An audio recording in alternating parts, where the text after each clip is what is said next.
Well, Elizabeth, thank you so much for joining me on this episode of Linch with a Leader. It is an honor to have you. Well, I'm so thankful to be here. Thank you for having me, Mike. Well, this is so fun. So looking back in your background, you were a exercise science degree coming out of Yeah. college. And today you have gotten to work for 20 years with one of the world's most admired companies in Chick-fil-A. Now you've moved on even with that with Dane Cathy and his new endeavors with Trilith. How in the world did you transition from the world you thought you were going to get into to the world you're in today? Oh man, I love that question. I feel like it can only be pointed back to God. I was at Liberty University in an exercise science major because my dad asked me a great question when I was in college. It's a question I hope I ask my kiddos when they are older and they're at this point in life to decide what they want to major in or what they want to do with their life. And he said, "What do you love to do?" And at the time, I was a ballet dancer and I loved the human body and how it worked and exercise. And I told him that. And he said, "Well, can you major in that?" And I said, You actually can. And so that was my major. I loved learning more about the human body and helping people thrive and be their best physically and emotionally and mentally and spiritually. And so I was at a bit of a crossroads where I was offered a really neat job at the White House to do exercise science, health promotion at the White House. And I felt like the Lord was saying, this isn't it. And so I was applying for any job possible. Even the YMCA in Lynchburg, where I was volunteering, was like, "Hey, we have nothing for you. We don't have any jobs for you." And I just remember praying, like, "Lord, please don't make me move home without a job. I had a great internship at a prestigious group, Cooper Aerobic Center in Dallas. Please don't make me move home without a job." And that's exactly what happened.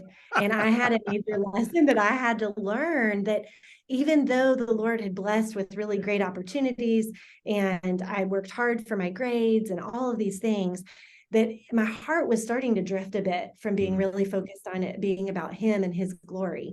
And so for 3 months I wrestled. And I remember I was volunteering. Our church, I said, "Can I be an intern for women's ministry?" And our women's ministry director said, "We don't have that." And I said, No, it's like free labor. Like, I will show up on Monday. Tell me what to do. I want to figure out, like, where do I need to be putting my time and energy in this season?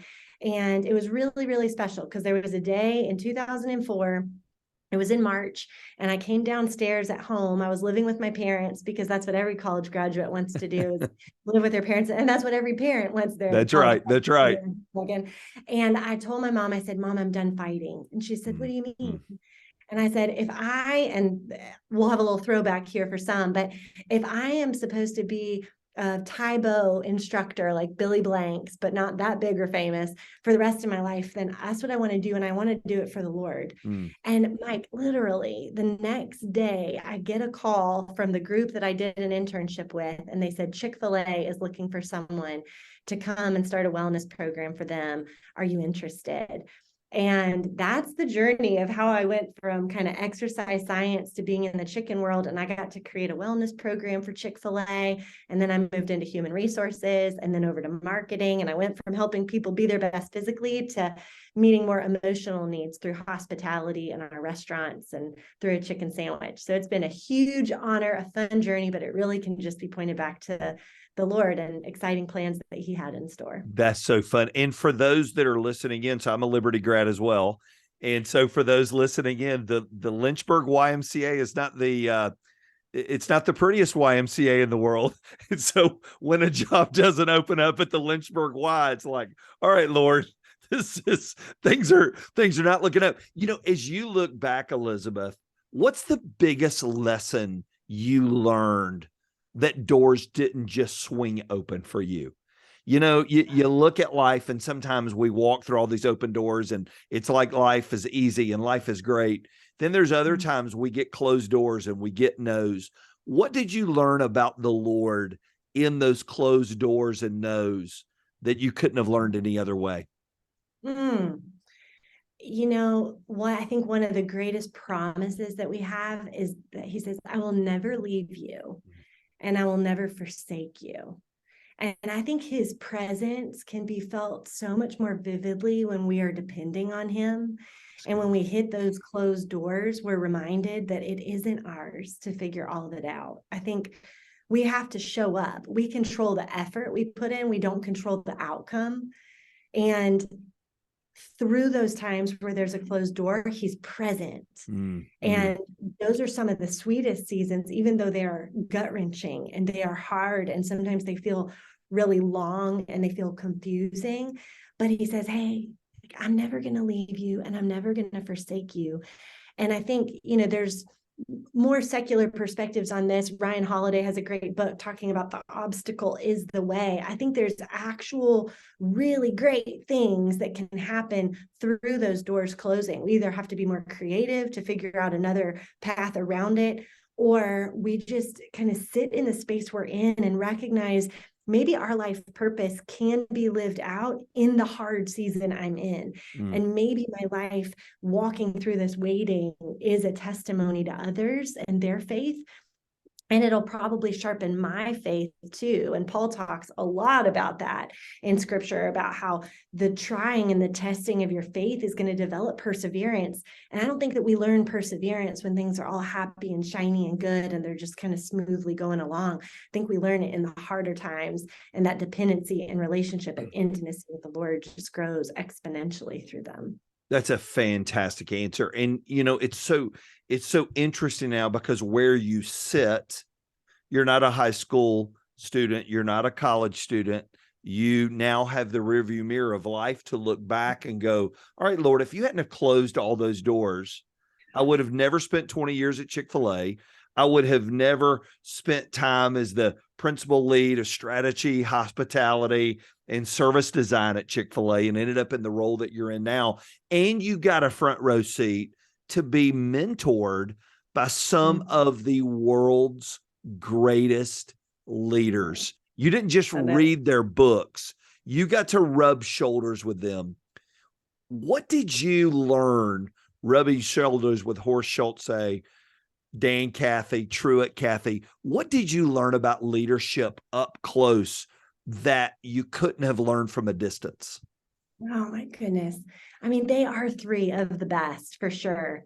I was actually just on the phone with Horst yesterday. He's hilarious. He called, left me a voicemail. He said, I'm one of your only friends, Elizabeth. Call me back. And I was like, I love that. But gosh, they live it. Like Truett, Dan, Horst, they live it. There was a trip that it was a Chick-fil-A event, and Horst came on the trip with a whole big group of ours. And it was, we were staying, I think, at 7 different hotels. The event was so large. And we were walking through a Hyatt. And as we walked through, numerous people would come up to Horst, employees of the hotel, and they said, Mr. Schulze, thank you so much. I worked for you in 1992 at, they said, the hotel. You taught me everything I know about hospitality. Right. The amount of detail that these men know about their craft and the way that they're able to inspire it and teach it and elevate and take a bet on others is incredible. And I think when I think about all three of those, they all have taken bets on people, believed in people, brought people on to elevate them and inspire them. They're growth-minded people. They're ones with big visions who say, imagine a day, imagine a world when this is what it could be like. And yet, at the very same time, the other day at Trilith, we were walking down the street, and Dan was teaching me about the amount of gravel you need in between each cobblestone to be able to get just the right sound when you drive over the cobblestone with your car. And I thought, wow, the amount of detail to be excellent to those little things, and then to help people be excellent in their ways. And Horst's book, Excellence Wins, all about being excellent. And Truett would often talk about, let's talk about excellence, not about success. Excellence is still there when success fades away. Excellence is more about the process we take. It's more about the controllables that we have. It's the choices that we make. It's not focused just on the outcomes that sometimes we can't control. So I'm so honored to have been able to spend so much time with each of them, and the way that they live out excellence, the way they care about other people, the way they take a bet on people, and they make it more about the purpose and the mission that we're after, and it's not about them, is absolutely inspiring. That's so good. And, you see so much of that without having to write about them. You see so much of them in your new book, The Power of the Customer Experience. You see those conversations that are now playing out as part of your life. What drove you to write this book? What made you want to take all of this and put it on paper?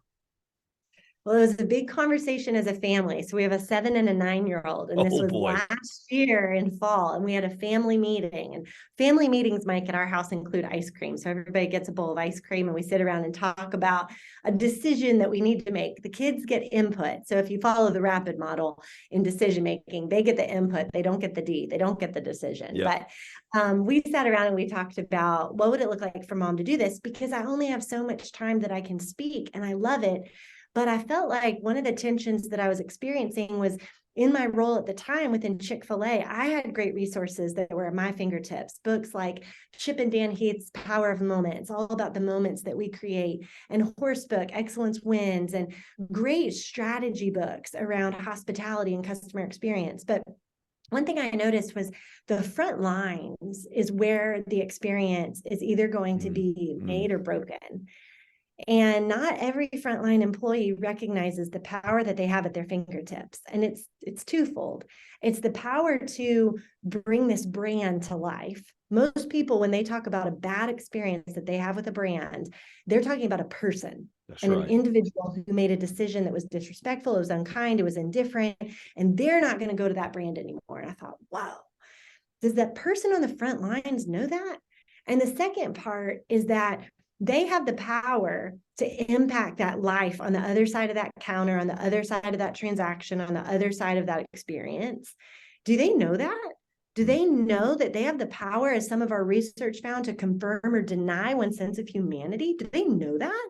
That their purpose in life could be lived out where they're getting their paycheck, and those two things don't have to be separate?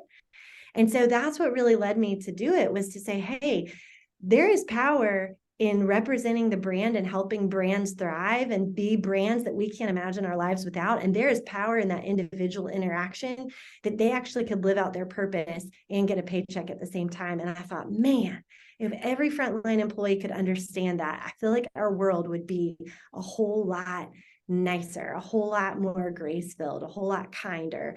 And so maybe if I put pen to paper, we could put some of this together to help frontline employees and employees within cultures recognize the way we treat each other makes a massive difference in our culture and for our brands. And it really doesn't matter if it's Chick-fil-A, which everybody associates with this, or it's O'Reilly Auto Parts, or the grocery store, or the church, or the drugstore. How you're treated and how our people treat, it's really a reflection on the leader, isn't it? So if a frontline person isn't treating people properly, what should the leader be able to look at and go, what am I not doing? So talk to me a little bit about that. Back that up a little bit. If things aren't going good on the front lines, what role does the leader play in that? Yes.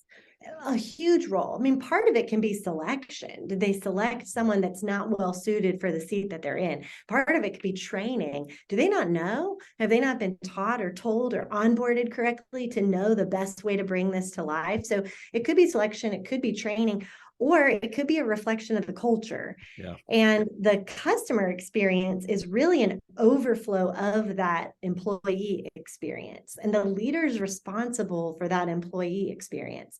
So if we want customers' experiences to change, we have to make sure that we're changing the cultural related experiences for the employees. And so I think the leader has to look at, what does selection look like? What does training look like? And what is the culture that I'm creating?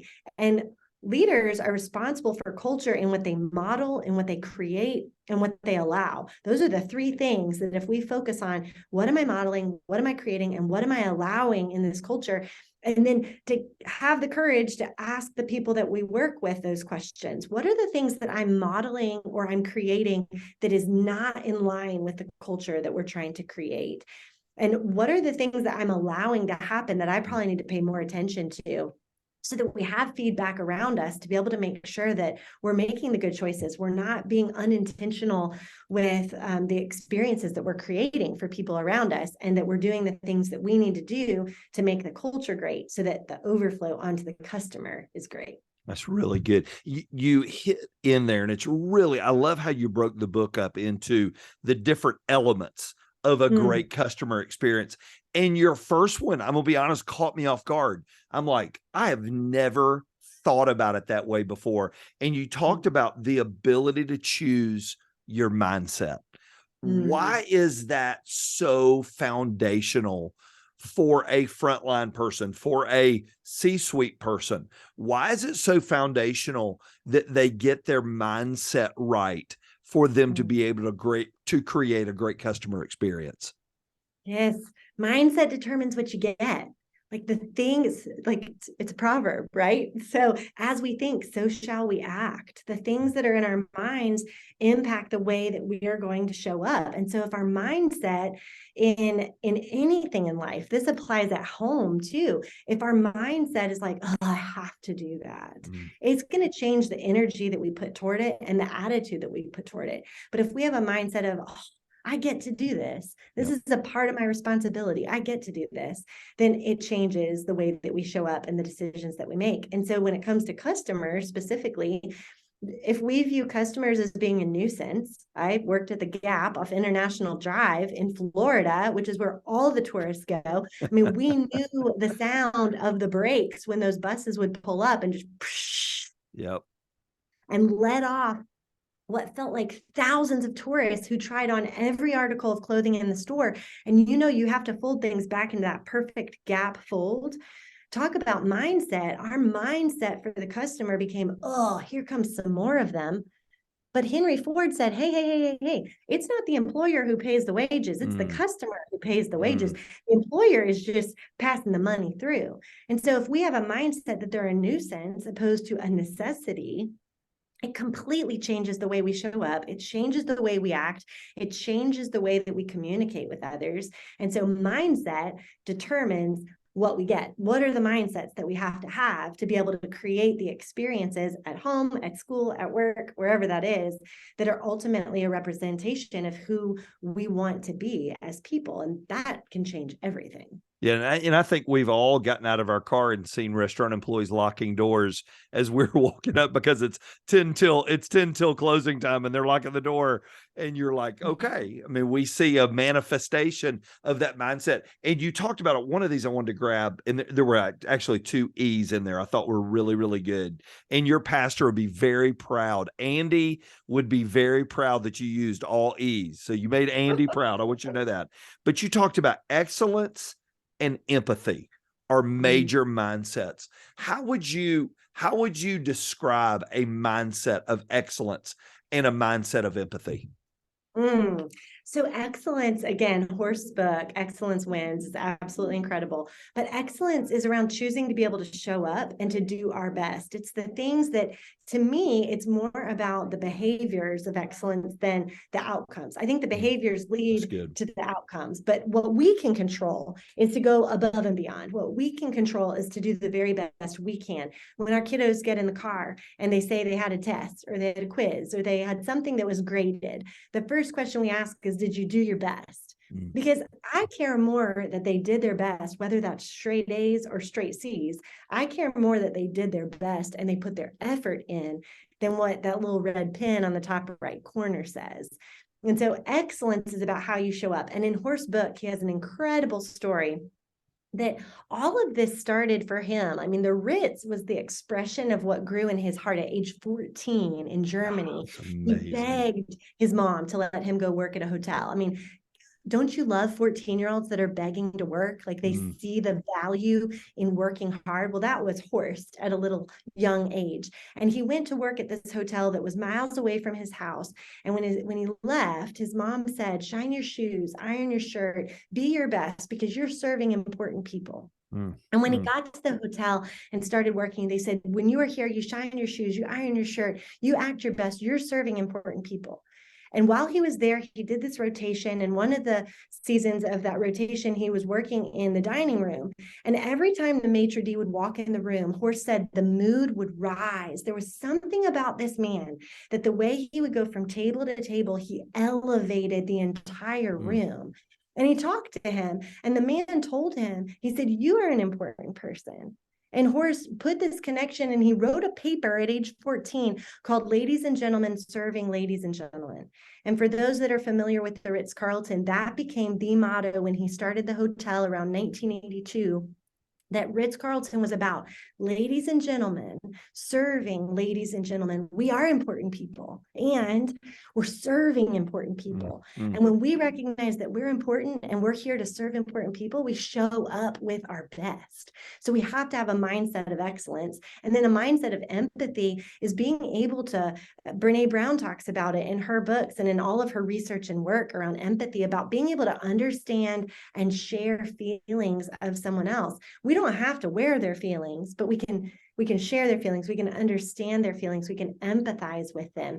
And so that plays into experiences, because you get some really ticked off customers sometimes who are really upset and they're taking it out on you. And so often they just want to get their frustration out. And when our natural fight or flight response kicks up, when an angry person comes towards us, we're either going to fight back, which is never a good situation in an employee customer situation, or we're going to just run away, which is also not ideal. We miss a powerful opportunity that actually can build more trust, because a problem happened. In every communication, friendship, marriage, whatever the dynamic, when there is a problem and we come together and can empathize with each other, we actually build more trust with each other than if that problem never happened. So the problem is really an opportunity to empathize and go, you know what I think is really going on with this person. And so I'm going to listen. I'm going to apologize to them for what happened. I'm going to make it right for them. I'm going to try to go above and beyond for them and make this right. Then we actually, because we chose empathy, we actually build more trust with them than if something didn't go wrong. But it goes back to that mindset that so often we view those problems as not opportunities. We view them as threats, and we miss the opportunity that's there. So we have to keep that mindset of empathy, that something's happening on the other side of the story. I might not ever know what it is, but I can at least try to believe the best in this person and try to treat them the way that I would want to be treated. And what I love about that, Elizabeth, is that's all done in advance. Those are mindsets that are formed prior to the event. It is a choice going into it, and it's really good. And you went on in element 2 and you talked about your culture and your customer, but I wanted to spend a little time in element 4 on differentiation. And you talked about making the most of your moments. This is so, I heard Seth Godin say years ago, if you're not remarkable, you're invisible.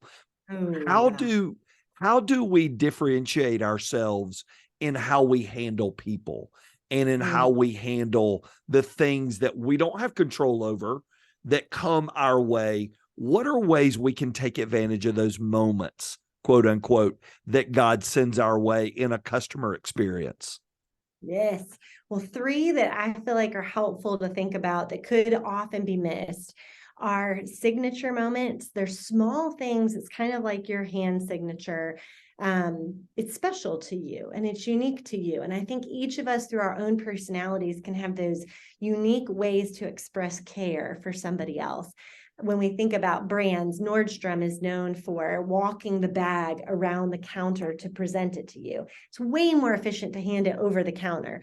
But someone, and I don't know who it was, said, hold on, we could actually make this a moment. We could present their bag to them and make more of a connection in that small gesture. And notice next time that you're there, watch it happen. It's really cool. And it's not expensive, but it makes a difference. Chick-fil-A, Ritz-Carlton is the one who came up with the my pleasure response. Chick-fil-A was just unexpected in it. When you're at Ritz-Carlton, you're paying for that experience.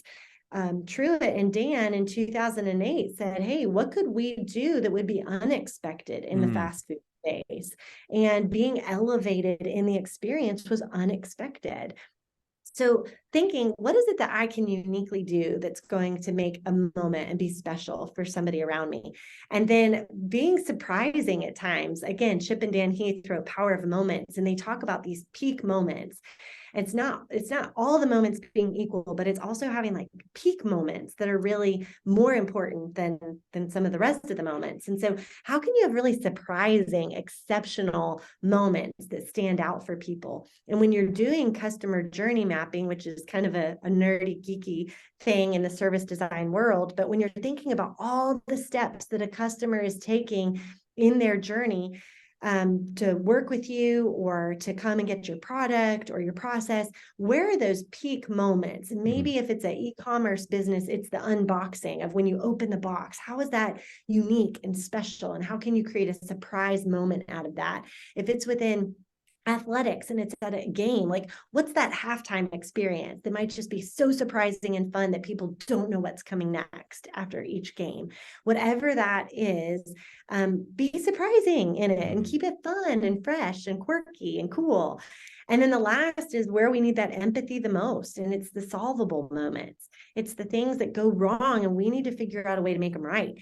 And maybe we didn't make them wrong. Maybe the customer messed up. They didn't order correctly. They forgot something. They left something in the hotel. Well, we get a unique chance to make it right and make it better. And if we can go above and beyond in that moment, then we're going to remind them, hey, you matter. Your life matters. We care about you. And it's going to create a really neat bond and relationship between that person and that brand. We are all given a finite time on this earth. You know, you had the privilege of growing up, you met the Lord, you went away to a great university. It's just a special place. If you haven't been around Liberty when you're walking on somebody's dream, like you and I got to walk on all those years while we were there, it really is amazing. You've got a beautiful family. You've had an amazing career. You know, the Bible says that David served his purpose in his generation, and then he was done. When God created Elizabeth Dixon, what do you think he created you to do? And who do you think he created you to be? What would you say? It's so good. At this point in my life, I reserve the right to learn more and get smarter. But at this point in my life, I feel like he created me to create value where there is an opportunity in a way that impacts people's lives. And so for me, the expression of that is what you would call entrepreneurism. I love to build businesses. I love to create new things. That's what my role is now with Dan. I love that so much. He has incredible vision, and I get to help come alongside and bring those things to life. And so I think that's what he created me to do, was find those opportunities and bring those businesses to life, whether that's, I call it kind of entrepreneurism within an organization, or it's some of the fun little side hustles that I do on the side. And so I think that's what he created me to do uniquely. And what's interesting, Mike, is that took time for me to understand and recognize, because I thought everybody was wired that way. And one thing I've learned in the years that I've been alive is that the gifts that God's given us sometimes are so natural to us that we overlook them. And we think everybody can do that. And then what's worse is we start to diminish them. And because they're natural to us, we say, oh, that's nothing. And my heart cringes every time I hear that, because I think about how God knit us together and the intention that he put in of like, oh, here's how I'm going to make Mike. This is going to be awesome. He's going to be able to do this so uniquely well that people around him are going to be like, that's incredible. How'd you do that, Mike? And Mike's going to say, wow, God gave me that gift. That really is so cool. But for some reason along life, we start to like diminish these things and say, oh, no, oh, that's nothing. That's no big deal. Anybody could do that. No, they can't. And I think that is the thing I get really passionate about, is we've been given a gift and we have to steward it. And God was really clear, however you want to interpret the parable of the talents. You know, he said, hey, here's what I gave you. What'd you do with it? And I think the gifts that we've been given are just as important as the resources that we steward financially, and the time that we have. Like you said, we have a finite amount of time. And so for me, all that to say, little sidebar there, but it's to create new value and who to be. Gosh, I think to be his daughter. There's this picture. I wish I had it with me, but there's this picture one of my mentors sent me, and it's of this man. If you can imagine this father holding this child and the delight on the father's face. And there's a Bible verse from Zechariah that's on this little like postcard. And it talks about rejoicing over you with singing. And when you think about how God created us and knit us together, this father looking at this child, the father doesn't get anything from the child. Like the child's not giving him anything or striving for anything or intentionally trying to do something. The child is just being. And God, this man is just looking at this child with sheer delight. And so I think, who did he create me to be? As much as I think about, oh, what am I supposed to do? And what burden am I supposed to carry? And what's my job that I have to stress over? I really think when God thinks about his children and when he thinks about me, I think he just delights in us being his child and trusting him and saying, God, I don't know what tomorrow holds, but I know what you've given me today. And I want to bring you glory with it. And I don't want to diminish, and I don't want to take for granted, but I want to steward this well. And I want to point to you with my life. And I don't know that I do that most days, but gosh, that's what I want. That's what I want and aspire toward, is just being in that state of being where I am the branch and he's the vine. And I go, you've got this. And you hem me in behind and before and beside, and you've gone ahead of me, and you're never going to leave me. And so I'm your child, and I'm good, and I'll be in that and let you walk me beside still waters and trust you in the process, whatever that's going to look like. That's what I aspire toward and dream of, for sure.